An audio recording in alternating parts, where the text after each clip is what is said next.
तत्सदो विश्वेनो देवा विरते को जगमयः अग्रजीवा मनवः सूर्य तत्सदो विश्वेनो देवा गुरुर्देवो महेश्वरः गुरुर्साक्षात् परब्रह्म तस्मै श्री गुरुवे नमः। श्री सीताय पतये नमः। कनार्थे चंदन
जब आपकी एक क्षण की मुस्कान से आपकी फोटो अच्छी आती है, आप जिंदगी भर मुस्कुराते रहेंगे तो जीवन कितना सुंदर हो जाएगा।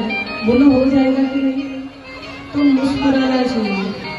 भगवान की कथा जब सुनो तो दो भाव हो, या तो मुस्कुरा करके सुनो और या फिर रो करके सुनो। लेकिन रोना किसके लिए? दुनिया वालों के लिए नहीं। रोना है तो भगवान के विरह में रो। जैसे गोस्वामी तुलसीदास जी भगवान के विरह में बहुत आंसू बहाते थे। एक बार की बात है, गोस्वामी तुलसीदास जी गंगा जी के तट पर बैठ करके आंसू बहा रहे थे। क्यों? भगवान के विरह में, भगवान की याद में आंसू बहा रहे थे। भगवान श्री राम और लक्ष्मण जी पहुंचे, भगवान पहुंचे और देखा गोस्वामी जी रो रहे हैं और आंख बंद है, आंसू बहते जा रहे हैं, अश्रुधारा प्रवाहित हो रही है। राम जी ने कहा, बाबा चंदन दे दो। क्या मांगा? बाबा चंदन दे दो। गोस्वामी तुलसीदास जी राम जी को पहचान नहीं पाए। जिसके लिए रो रहे उसी को नहीं पहचान पाए और कहते क्या, अरे बच्चा हमें काहे को झूठे परेशान कर रहे हो, घाट पे और भी पंडा है उनसे मांग लो। राम जी ने कहा बाबा आप तो चंदन मत दो, पर ये बता दो रो क्यों रहे हो। वो स्वामी जी कहते क्या बताऊं, मुझे मेरे भगवान नहीं मिल रहे, हम भगवान के लिए रो रहे, उनके विरह में रो रहे हैं।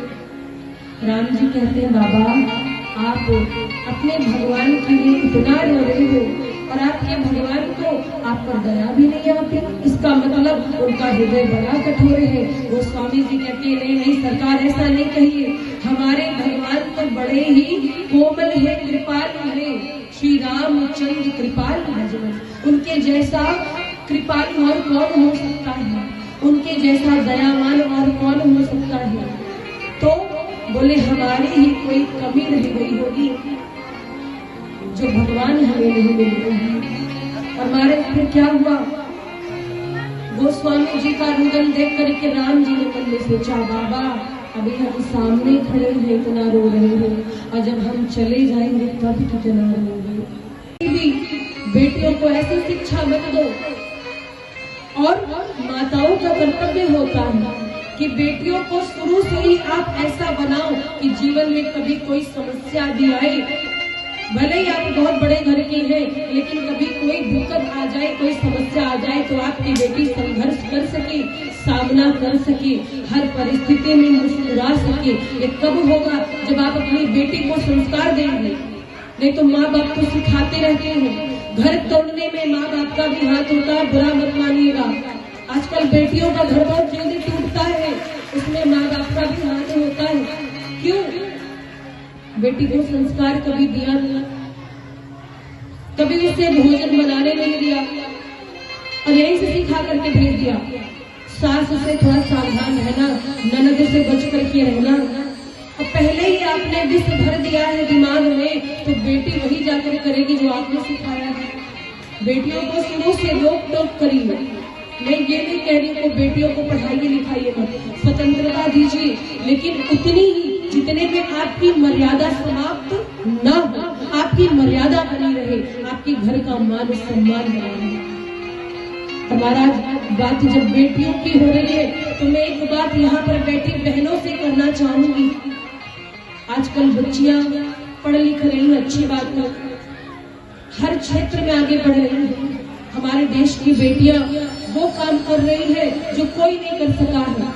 महाराज बेटियां तो चांद पे भी जा रही है, एरोप्लेन भी उड़ा रही है, देश चला सकती है, बहुत अच्छी बात है। लेकिन बेटियों को संस्कार आप जरूर दो, उनकी स्वतंत्रता तो होनी चाहिए, पर अनुशासन साथ में जरूर होना चाहिए। यदि अनुशासन नहीं है तो बेटियां बिगड़ भी जाती हैं। जैसा कि आजकल आप लोग सोशल मीडिया का जमाना है, देख रहे होंगे क्या बेटियां आजकल वीडियोस बनाती हैं, डांस करती हैं, नृत्य करती हैं। अच्छी बात है, आप में कला है, करिए, लेकिन उसको सलीके से प्रस्तुत करिए। आजकल बेटियां छोटे छोटे कपड़े पहन करके वीडियो बनाती हैं और माँ बाप रोकते हैं तो कहती है ये तो फैशन है। महाराज ऐसा नहीं है। बेटी का गहना क्या है? माँ बाप का सम्मान, उसका संस्कार। और जो बच्चियां ऐसा करती हैं, मैं एक ही बात कहना चाहूंगी उनसे, जो छोटे छोटे कपड़े पहनती हैं या फिर पाश्चात्य सभ्यता को देख करके उससे प्रभावित होती हैं कि हम भी ऐसे कपड़े पहनेंगे तो हम बड़े अच्छे लगेंगे। ऐसा नहीं महाराज। अगर कोई कहे कि आप बहुत छोटे छोटे कपड़े पहनेंगी, ऐसे आलतू फालतू कपड़े पहन के आप अच्छे लगेंगे, तो बिल्कुल नहीं। ऐसे में क्या होता है, देखने वाले देखेंगे, हो सकता है आपके मुंह पे आपकी बड़ाई करे, पर पीठ पीछे माँ बाप के संस्कारों को गाली पड़ती है। इसकी माँ ने यही सिखाया है, इसके बाप ने यही सिखाया है, तो कभी भी ऐसा नहीं करना चाहिए। और मैं एक ही बात कहूंगी कि तनाव हो सर पे जब छप्पर तो सावन क्या बिगाड़ेगा। तनाव हो सर पे जब छप्पर तो सावन क्या बिगाड़ेगा।